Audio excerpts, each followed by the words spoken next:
बहुत बहुत स्वागत है दोस्तों आप सभी का विकास स्टडी पॉइंट में। दोस्तों इस वीडियो में हम बात करने वाले हैं क्लास 12 का पॉलिटिकल साइंस और बुक नंबर 1 जिसका नाम है सत्ता के वैकल्पिक केंद्र यानी कि अल्टरनेटिव सेंटर्स ऑफ पावर। ये जो वीडियो होने वाली है इंग्लिश मीडियम हिंदी मीडियम दोनों ही टाइप्स के बच्चों के लिए होने वाली है। तो चलिए करते हैं चीजों की शुरुआत और देखते हैं आखिर इस चैप्टर में क्या है। आज से अपना 12वीं क्लास का पॉलिटिकल साइंस का वीडियो आना शुरू हो गया है। वन शॉट में सारी चीजों को करवाएगा। तो चलिए करते हैं चीजों की शुरुआत और फिर देखते हैं कि आखिर इस चैप्टर में क्या क्या ऐसी चीजें हैं जो कि आपको पढ़नी है। तो देखिए सबसे पहले हम देख लेते हैं कौन कौन से ऐसे टॉपिक हैं जिनको हमें कवर करना है। तो देखिए टॉपिक की बात करें तो सबसे पहला टॉपिक आता है सत्ता के नए केंद्र कौन कौन से हैं, न्यू सेंटर्स ऑफ पावर। दूसरा है क्षेत्रीय संगठन क्या है और इसके उद्देश्य क्या है, it means regional organization and its objective. ठीक है। उसके बाद है यूरोपीय संघ और आसियान, सार्क, रूस, चीन, जापान, कोरिया, ये सब तो टॉपिक होने वाले हैं।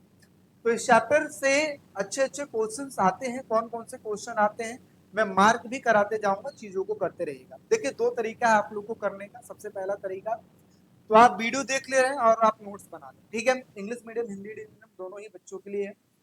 दूसरे नंबर पे अगर आप कहते हो नहीं भैया ऐसे नहीं हो पाएगा तो बस करना क्या है, इसका पीडीएफ लीजिए, जाइए प्रिंट कराइए और काम कीजिए, क्या दिक्कत है। डिस्क्रिप्शन में इसका लिंक दे दिया जाएगा, ठीक है। चलिए अब हम करते हैं चीजों की शुरुआत और देखते हैं एक एक करके कि कैसे कैसे टॉपिक्स हैं। पहला टॉपिक्स आता है सत्ता के नए केंद्र कौन कौन से हैं। सत्ता के नए केंद्र का मतलब क्या हुआ, पहले चैप्टर में हमने बात किया था अमेरिका और सोवियत संघ, है ना। अमेरिका और सोवियत संघ जो थे, जिसमें से सोवियत संघ का विघटन हो गया था, 15 राज्यों में टूट गया। अब होता है अमेरिका, अमेरिका के पास पावर्स आ जाती है। तो अमेरिका के मुकाबले और कौन कौन से देश हैं जो अमेरिका को टक्कर दे सकते हैं, या फिर आप यूं कहो कि ऐसे कौन कौन से संगठन हैं जो अमेरिका को टक्कर दे सकते हैं, या फिर आप ये कह लो कि नए नए जो देश या फिर संगठन जो कि उभरती हुई विश्व में ऊपर दिखाई दे रहे हैं, ऊपर आते हुए नजर आ रहे हैं, है ना, जो इसके पास पावर आ। तो ध्यान से देखिए क्या लिखा हुआ है, what are the new centres of power.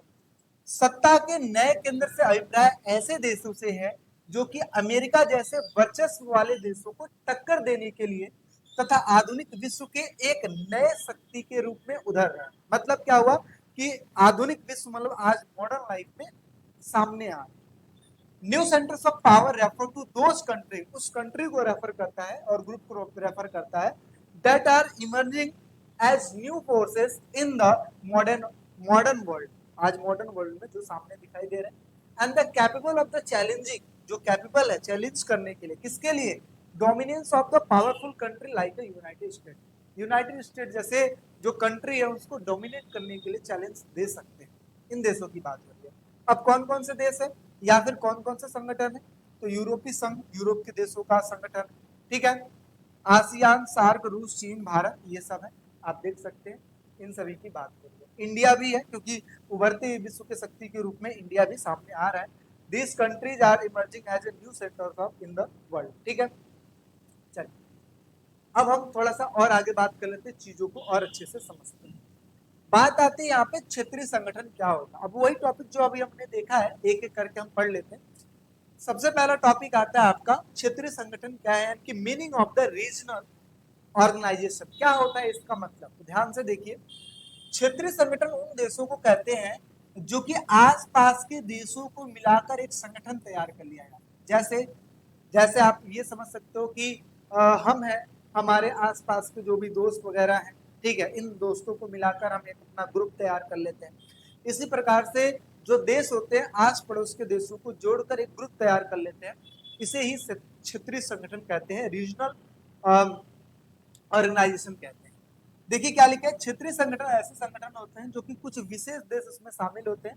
इसमें शामिल देशों की संख्या कम होती है और ये सिर्फ इन्हीं देशों के लिए काम करते हैं। इट मीन्स कहा जाए जितने भी इसमें ग्रुप शामिल, जितने भी देश शामिल होते हैं वो इन्हीं के लिए काम करते हैं। Regional organization are those organization in which a limited number of specific countries, यानी कि इसमें ऐसा नहीं है कि 500 सॉरी 500 कह रहा हूँ 50-60 इतनी कंट्रीज है नहीं, इसमें एक लिमिटेड कंट्रीज होती है, ठीक है, इसमें इंक्लूड होती है the number of the member countries is small, इसमें कंट्रियों की संख्या कम होती है, and they work mainly for the benefited of those member of country only, यानी कि उन्हीं देशों के लिए काम करती है, ठीक है।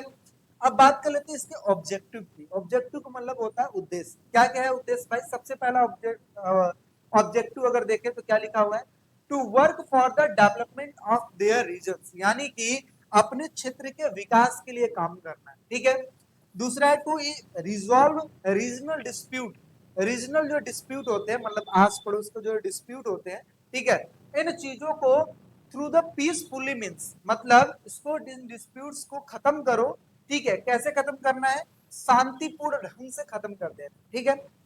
अगला है to formulate economic policies for the regional development, मतलब क्या हुआ है इसका कि अपने क्षेत्र के विकास के लिए आर्थिक नीति भी तैयार करनी है कि भाई किस तरीके से हमें डेवलपमेंट करना है, ये सब चीजें, ठीक है।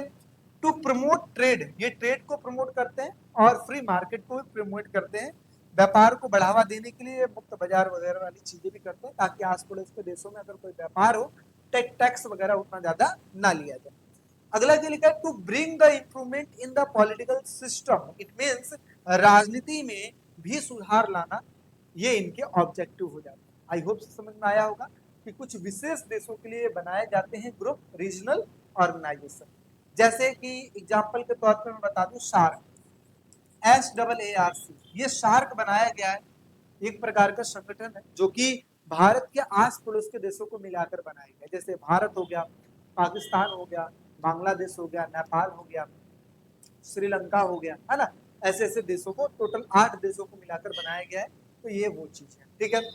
बाकी इसका एक स्क्रीनशॉट ले लीजिए, आपके लिए थोड़ा सा हेल्पफुल रहेगा। चलिए नेक्स्ट बात कर लेते हैं, आगे समझते हैं, अगले टॉपिक की तरफ चलते हैं। अगला टॉपिक देखिए क्या लिखा हुआ है, यूरोपीय संघ। अब यहाँ से अच्छे अच्छे टॉपिक्स स्टार्ट होने शुरू हो जाते हैं जो कि पेपर में आते हैं। आप देख सकते हो ये मैप में, ये जो ब्लू कलर का आपको दिखाई दे रहा है, ये यूरोपीय संघ के देश है। तो यूरोपीय संघ एक प्रकार का यूनियन है, एक प्रकार का क्या है? यूनियन, जिसको हम यूरोपियन यूनियन के नाम से जानते हैं। देखिए क्या लिखा है, during the world war second, जब सेकेंड वर्ल्ड वॉर चल रहा था या उस दौरान, European countries suffered the greatest damage. Greatest damage मतलब समझो कि सबसे ज्यादा नुकसान यूरोपियन कंट्री को हुआ। देयरफॉर आफ्टर द वॉर, यानी कि उसके बाद, they made the effort to rebuild and the improve their condition, यानी कि उन्होंने ये सोचा कि एक काम करते हैं, अपना जो अर्थव्यवस्था है उसको सही ढंग से करने के लिए हमें ना अपनी कंडीशन को इम्प्रूवमेंट करने के लिए हमें कोशिश करनी चाहिए। तो दूसरे विश्व युद्ध से में सबसे ज्यादा नुकसान यूरोपीय देशों को हुआ, इसी कारण से दूसरे विश्व युद्ध के बाद यूरोप के देशों ने अपनी स्थिति को सुधारने की कोशिश की, यानी कि एफर्ट्स का। इन दिस प्रोसेस, इस दौरान, reconstruction the United state help the European country, यानी कि जो अमेरिका है ना, इस सुधार में अमेरिका ने यूरोपीय देशों की क्या करता है? मदद करता है, ठीक है। The European Union is the regional organization of European countries, इसका मतलब क्या हुआ? जो यूरोपियन यूनियन बनाया गया है एक प्रकार का क्षेत्रीय संगठन है। किसकी क्षेत्रीय संगठन है? इन देशों का, यानी कि यूरोपियन कंट्रीज का। क्षेत्रीय संघ यूरोप के देशों का एक क्षेत्रीय संगठन है, ठीक है। और एक चीज और जो मेन है, इंपॉर्टेंट है, एक नंबर के पेपर में भी आता है, क्या? In 1948, in 1948 the United States introduce the Marshall plan, Marshall plan introduce किया था, under which the organization for the European economic corporation, जिसको OEEC के नाम से जाना जाता है, इसको स्टैब्लिश किया। तो एक क्वेश्चन आता है कि OEEC जो कि मार्शल प्लान के द्वारा एग्जीक्यूट किया गया था, लागू किया गया था, स्टैब्लिश किया गया था, आखिर वो किसने इस चीज को किया था?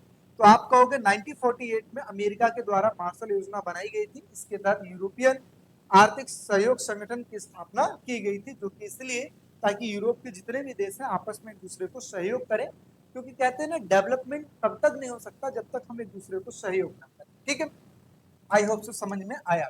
अब थोड़ा सा आगे बात कर लेते हैं, आगे क्या लिखा है? इन 1949, सॉरी, हाँ, इन 1949 the council of Europe was the establish, यानी कि काउंसिल ऑफ यूरोप को एस्टैब्लिश किया गया, जिसको यूरोपीय परिषद के नाम से जाना जाता है।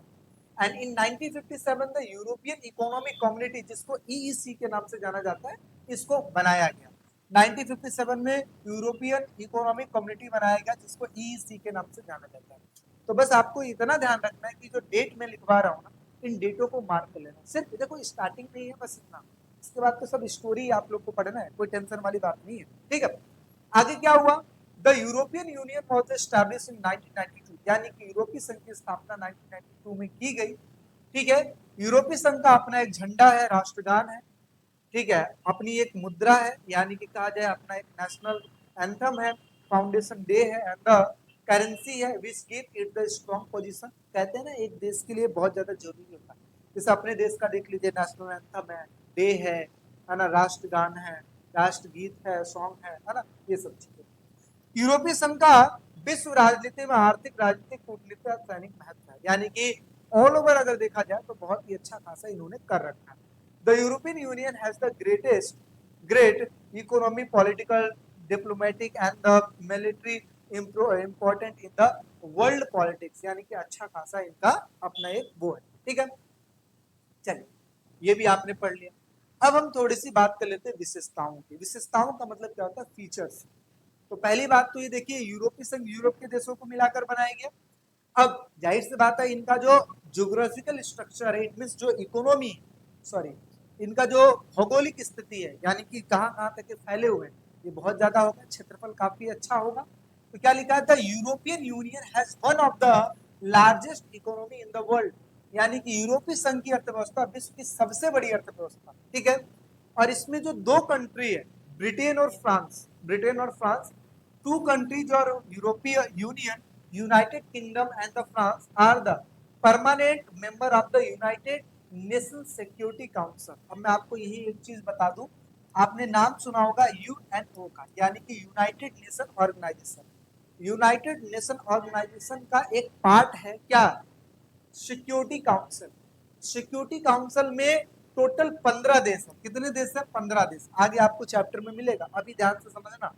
15 देश है, यानी कि यूएनओ का एक पार्ट है सिक्योरिटी काउंसिल। सिक्योरिटी काउंसिल में कितने मेंबर होते हैं, 15 मेंबर, और 15 मेंबर दो हिस्सों में डिवाइड होते हैं, 5 और 10। 5 जो होते हैं वो स्थायी होते हैं, जिनको वीटो पावर मिला हुआ, आपने 11th क्लास में पढ़ा था ना, वीटो पावर जो कि राष्ट्रपति को मिलता है। ऐसे ही समझो इन 5 देशों को वीटो पावर मिला हुआ। कौन कौन से देश है, एक का नाम है अमेरिका, एक का नाम है रूस, एक का नाम है ब्रिटेन, एक का नाम है फ्रांस, और एक का नाम है चाइना। ये 5 ऐसे देश हैं जिनको वीटो पावर मिला हुआ। इनमें से देखा जाए तो यूरोपीय संघ में ब्रिटेन और फ्रांस भी सदस्य थे, और सिक्योरिटी और काउंसिल में भी सदस्य थे। ये वीटो पावर होने की वजह से इनकी ताकत बढ़ जाती है।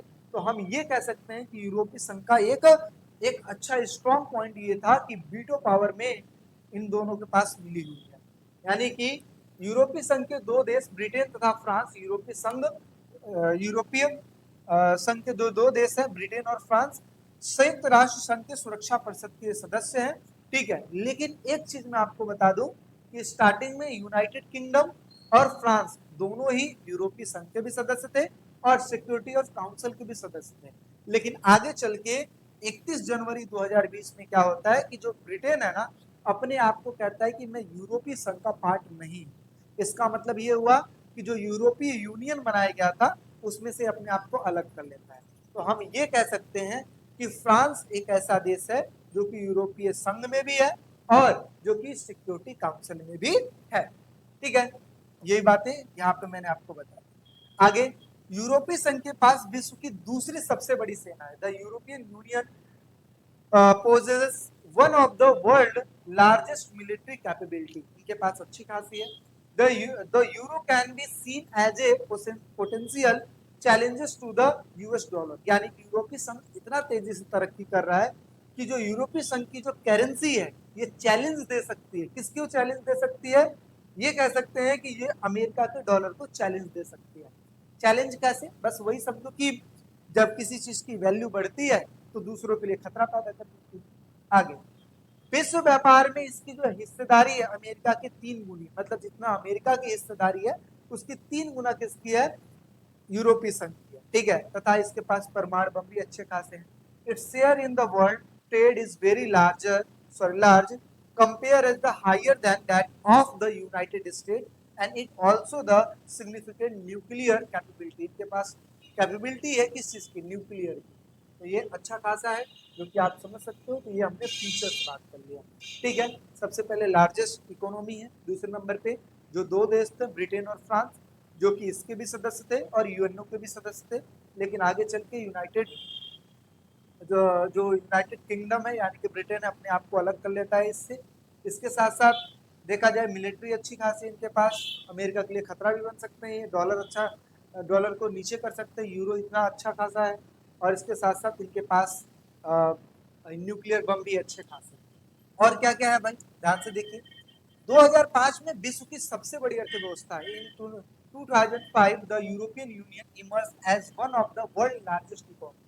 अगला जीडीपी के रूप में अगर मैं बात करूं तो 1200 अरब डॉलर इनके पास है। इट मींस ये कहा जाए जीडीपी भी काफी अच्छी खासी है, यानी कि 12 ट्रिलियन यूएस डॉलर इनके पास से भी ज्यादा था। कब की बात हो रही है, ये उस समय की बात हो रही है, पहले की बात।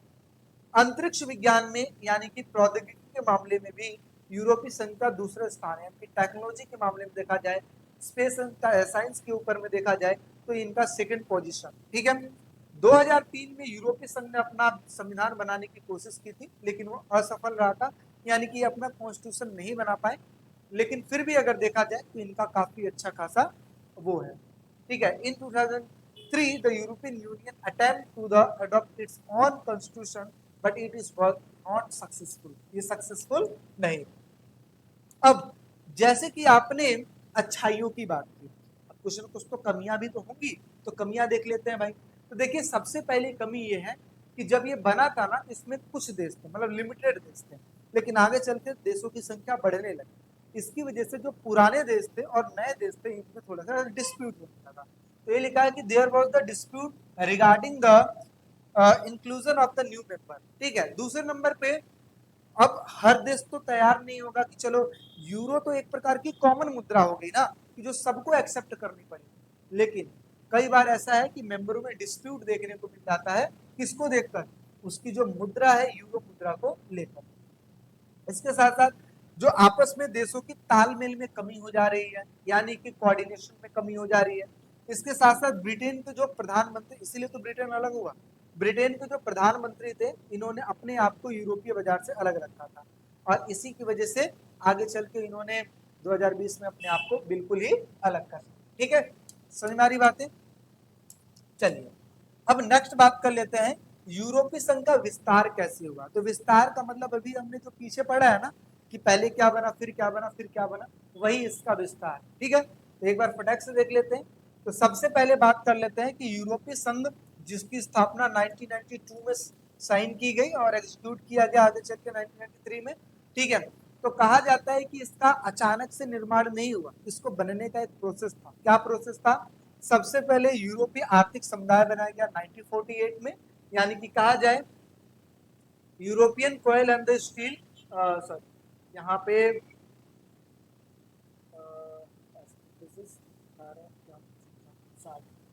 नहीं लिखा हुआ है ये, बट ये देख लेना, यूरोपीय आर्थिक समुदाय बनाया गया था 1948 में।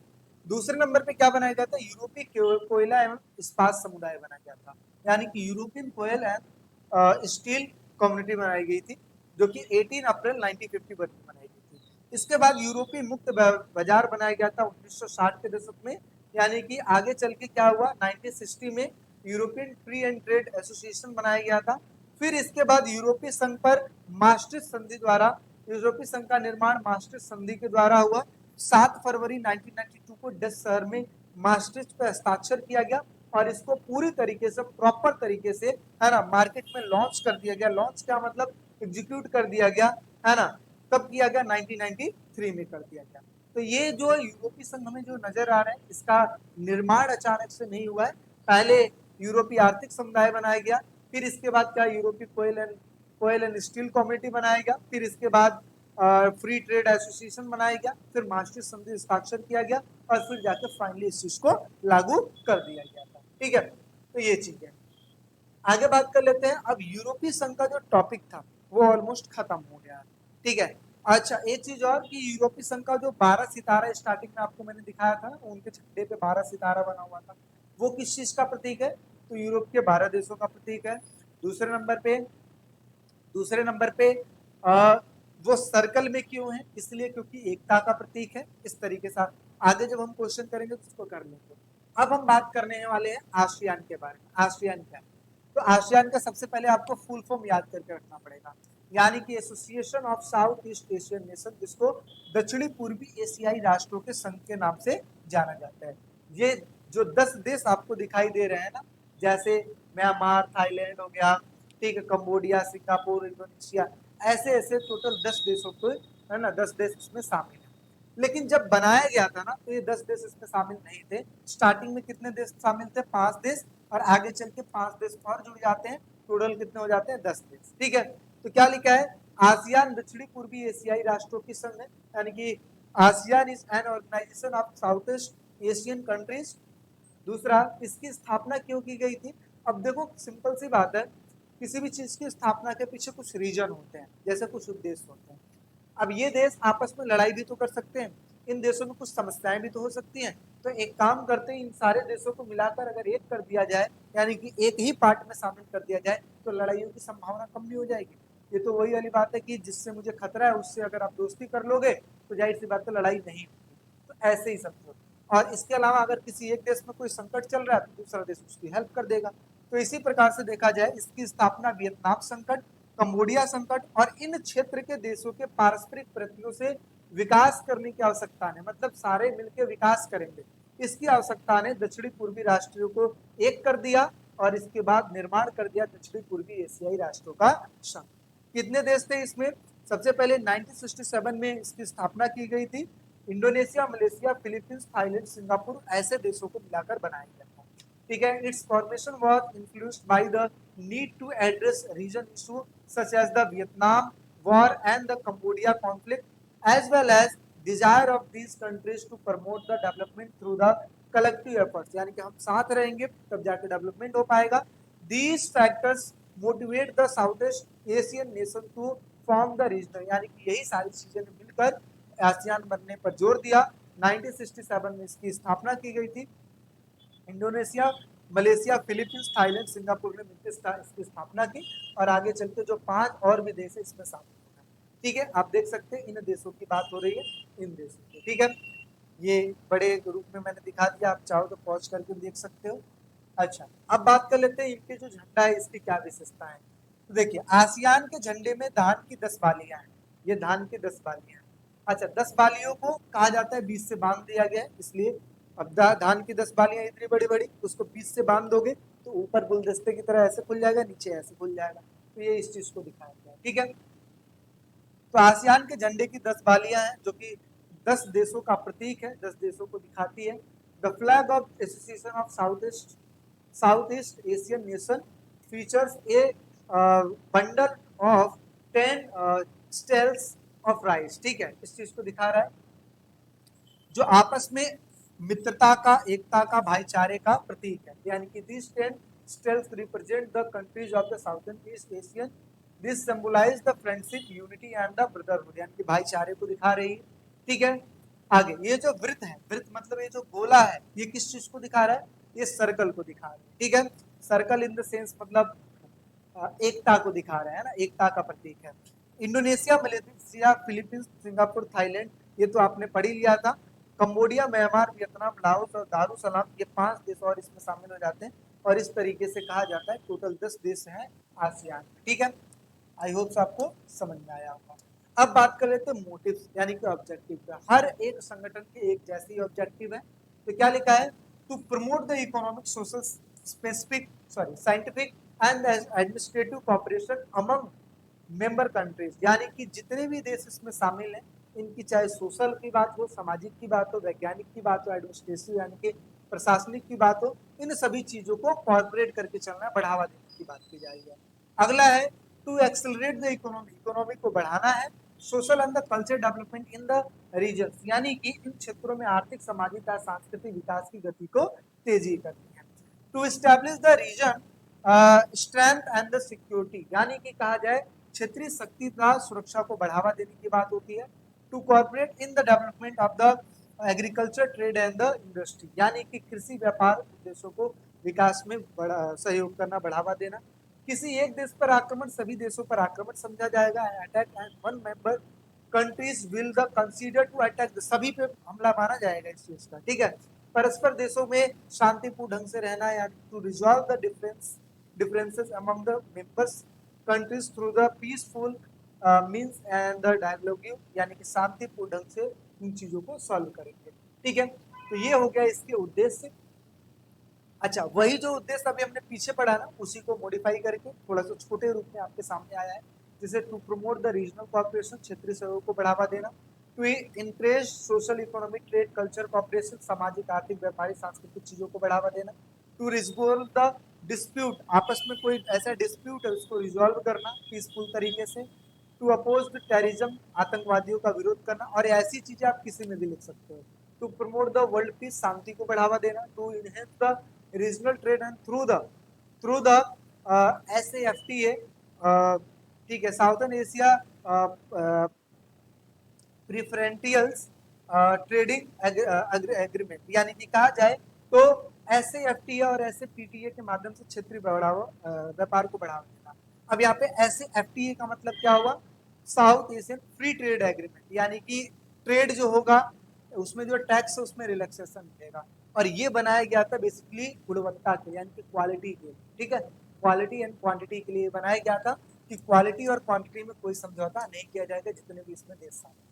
अब यहाँ पे आता है ऐसे FTA क्या है। अभी मैंने आपको जस्ट बताया कि एक देश जब दूसरे देश में व्यापार करेगा और वो दोनों ही एक ही क्षेत्रीय देश में है, तो ऐसे में जो टैक्स का जो रेट है ना वो कम कर लेंगे ताकि व्यापार को बढ़ावा मिल पाए। ऐसे FTA से अभिप्राय दक्षिणी एशियाई मुक्त व्यापार से, मुक्त व्यापार क्षेत्र से अभिप्राय सदस्य देशों के बीच ऐसे व्यापार से जो कि प्रशुल्कों के प्रतिबंधों से मुक्त हो, अर्थात ऐसा क्षेत्र जिसमें वस्तुओं का स्वतंत्र आवागमन हो, ठीक है। यानी कि SAFTA refer to southern Asia free trade area. ये free trade area means trade among the members countries that is the free from the tariff and the restriction. In other words, it is the region where goods can move freely between members countries without the barriers, बिना किसी barrier के move करेगी freely, यानी कि एक देश से दूसरे देश में वो चीजें जाएंगी। अब बात कर लेते हैं आसियान वे क्या है। आसियान वे का मतलब क्या होता है? आसियान शैली क्या है? आसियान शैली का मतलब होता है कि आसियान किस तरीके से आगे अपना रास्ता तय करेगी। तो आसियान में जितने भी देश शामिल हैं बिना किसी वजह के, या फिर ये कहो कि आपस में लड़ाई नहीं करेंगे, सीधा विकास के ऊपर ध्यान देंगे। तो यही लिखा है कि अनौपचारिक टकराव रहित सहयोगात्मक मेल मिलाप का एक नया उदाहरण पेश करता है आसियान, यानी कि the Association of south east Asian nation has gained the significant recognition by the presenting a new example of informal uh, non-confrontational and the cooperative approach in the interaction, यानी कि कहा जाए तो आपस में हमें कोई भी ऐसा काम नहीं करना जिससे हमारे बीच में कॉन्फ्लिक्ट हो, एक दूसरे को कोऑपरेट करके चलना है ना, ये सब चीज के बारे में इन्होंने कहा है। इसे ही आसियान शैली कहा जाए कि जो हमारा आसियान शैली है इसी के हिसाब से हमें चलना है।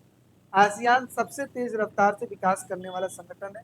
ASEAN is the consider one of the fastest growing region organization in the world, ठीक है। तो ये चीजें हैं जो कि आसियान के बारे में थी। अब आसियान के 3 स्तंभ है। 3 स्तंभ का मतलब क्या होता है कि 3 पिलर्स, जैसे हम कहते हैं ना हमारा घर पिलर्स पे खड़े हैं, इसी प्रकार से आसियान भी कुछ पिलर्स पे खड़े हैं। कैसे? जैसे आसियान सुरक्षा समुदाय, यानी कि आसियान सिक्योरिटी कम्युनिटी, सदस्य देशों के विवादों को सुलझाना और शांतिपूर्ण सहयोग को बढ़ावा देना, ठीक है। To resolve the dispute among the members countries, to promote the peace and the cooperation, यानी कि शांति का कॉपरेशन को बढ़ावा देना। आसियान आर्थिक समुदाय बनाया गया है, कि आसियान इकोनॉमिक कम्युनिटी तैयार की गई है। क्यों की गई है? ताकि साझा व्यापार हो पाए, यानी कि आपस के देशों में व्यापार हो पाए। To promote a common market and the free व्यापार हो पाए, यानी कि फ्री ट्रेड हो पाए, और आर्थिक विवाद को सुलझाना है, to resolve the economic dispute को सुलझाना। आसियान सामाजिक तथा सांस्कृतिक समुदाय, यानी कि आसियान सोशियो कल्चर कम्युनिटी, इसमें क्या बात की गई है? आसियान देशों के सामाजिक तथा सांस्कृतिक विकास को बढ़ावा देना। To promote the social and the cultural development among ASEAN countries में इन चीजों को बढ़ावा। आई होप सो आपको समझ में आया होगा। अब हम बात करते हैं आसियान मंच क्या है। मंच का मतलब क्या होता है, जैसे आप देखो मंच एक ऐसा जगह होता है जहां से चीजों को रिप्रेजेंट किया जाता है ना, संबोधित किया जाता है। इसी प्रकार से आसियान मंच की स्थापना की गई थी 1994 में, ठीक है। यानी कि आसियान रीजन्स जिसको ARF के नाम से जाना जाता है, ARF was the established in 1994. Its objective are to ensure the security, यानी कि ASEAN countries and the maintain the coordination in their the foreign policies, ठीक है। अब यहाँ पे समझिए कि इसका उद्देश्य यही है कि आसियान देशों के बीच में विदेश नीति में तालमेल बना के रखेंगे, कोई भी ऐसा डिस्प्यूट नहीं करेंगे, क्योंकि जितने भी देश इसमें शामिल हैं आपस में ये कोऑर्डिनेशन बना के रखेंगे।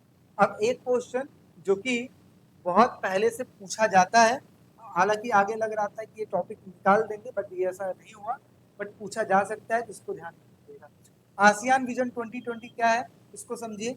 आसियान के विजन दस्तावेज 2020 में अंतरराष्ट्रीय समुदाय में आसियान की बहुमुखी भूमिका होगी। यानी कि आसियान जब बना था ना, तो उस समय ये कहा गया था हमारा एक विजन है। क्या विजन है? कि हम आने वाले 2020 में बहुत तेजी से डेवलपमेंट करेंगे और बहुमुखी मतलब ओवरऑल डेवलपमेंट करेंगे। तो ये इस चीज को डिनोट करता है। According to the Association of south east Asian Nation vision 2020 documents, ASEAN aim to play the over outward looking and the active role in the international community, ठीक है। आगे टकराव की जगह पे बातचीत के द्वारा चीजों को हल करेंगे।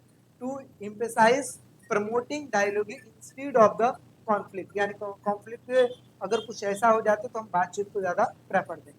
आसियान ने कंबोडिया के टकराव को समाप्त कर दिया, यानी कि ASEAN has played an the important role in the resolving the Cambodia conflict and the also help manage the East Timor crisis, यानी कि तिमोर क्राइसिस भी खत्म किया।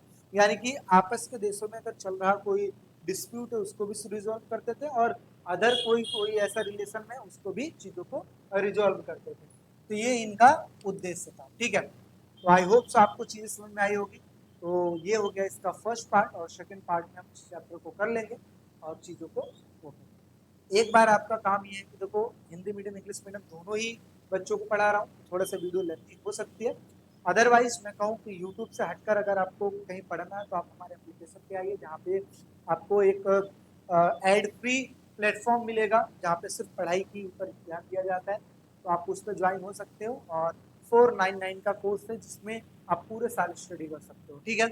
तो ये पूरा है जिसमें मैंने आपको चीज़ों को समझाया बताया। सेकेंड पार्ट में हम चीज़ों को सॉल्व करेंगे।